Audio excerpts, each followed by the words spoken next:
Mount Rainier, located in Washington State, also the most dominant sightings in the landscape in the distance of most of the area on the western side of Washington State. It's also located roughly 50 miles southwest of Seattle, stands at over 14,000 feet high, and it usually stays snow-capped year-round, covered in glaciers, tons of wildlife, lots of nature.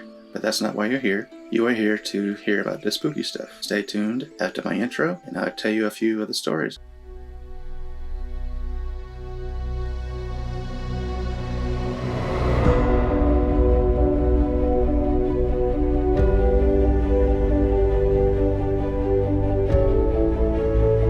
As it is a national park. Interestingly enough, the term flying saucer originated from an experience from a pilot who was flying near Mount Rainier back in 1947. And it started out as him seeing a bright light appear, followed by 9 other lights. And when he was later asked to describe them, he described a saucer-shaped object, and hence the term flying saucer came into existence. Also being the Pacific Northwest, it's a hotspot for Bigfoot activity and sightings. One such experience was in 1994 by Mr. Jim Felder. He was a 51-year biologist. He described seeing a reddish-brown humanoid creature stand up in the middle of a Forest Service road, and it ran away on 2 legs. And I quote, "I know what I saw. It was not a deer, bear, or elk," end quote.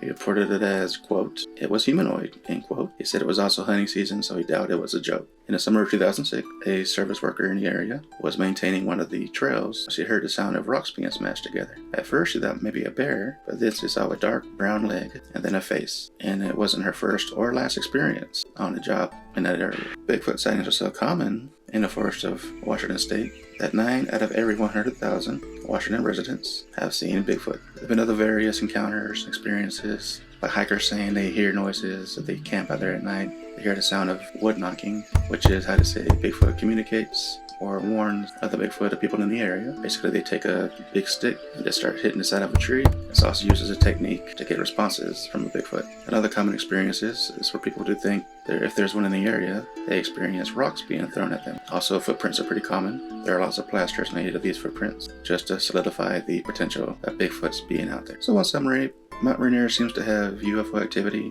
tons of cryptids, especially Bigfoots, as well as missing people. If you've ever heard of the missing 411, which I will make another video on in depth pretty soon, also occur in Mount Rainier. Other than the spooky and scary potentials of Mount Rainier, I still highly recommend going out there. I've been there a few times myself, loved every minute of it. Don't let that deter you from going and experience some of the world's most beautiful scenery. So I hope you enjoyed the video. If you did, give it a like. If you haven't already, support this channel please, and hit that subscribe button. Thanks again for watching, and I'll catch you guys on the next show.